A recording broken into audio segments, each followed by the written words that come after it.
Arjun dreamed of building a business. He worked hard, saved money, and opened a shop. But soon, everything collapsed. Partners left, debts grew, and customers disappeared. It felt like he was climbing a ladder with broken rungs. Defeated, he thought of quitting. Then, a voice inside whispered, "If the ladder is broken, build a new one." Arjun started again, learned from failures, and rebuilt step by step. Slowly, his business grew stronger than before. Years later, he became successful and told others, "Success is never smooth. When the ladder breaks, repair it and keep climbing." With newfound determination, Arjun poured his energy into understanding his customers better, making changes that would resonate with them.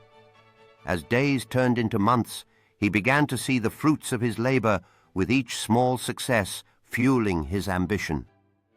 A vibrant community formed around his shop, where relationships made his offerings more than just products. He realized that true success was built not only on profit, but on trust and connection.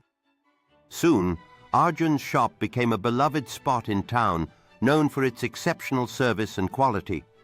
Through perseverance and belief in himself, Arjun turned his failures into stepping stones, crafting a story of resilience that inspired everyone around him.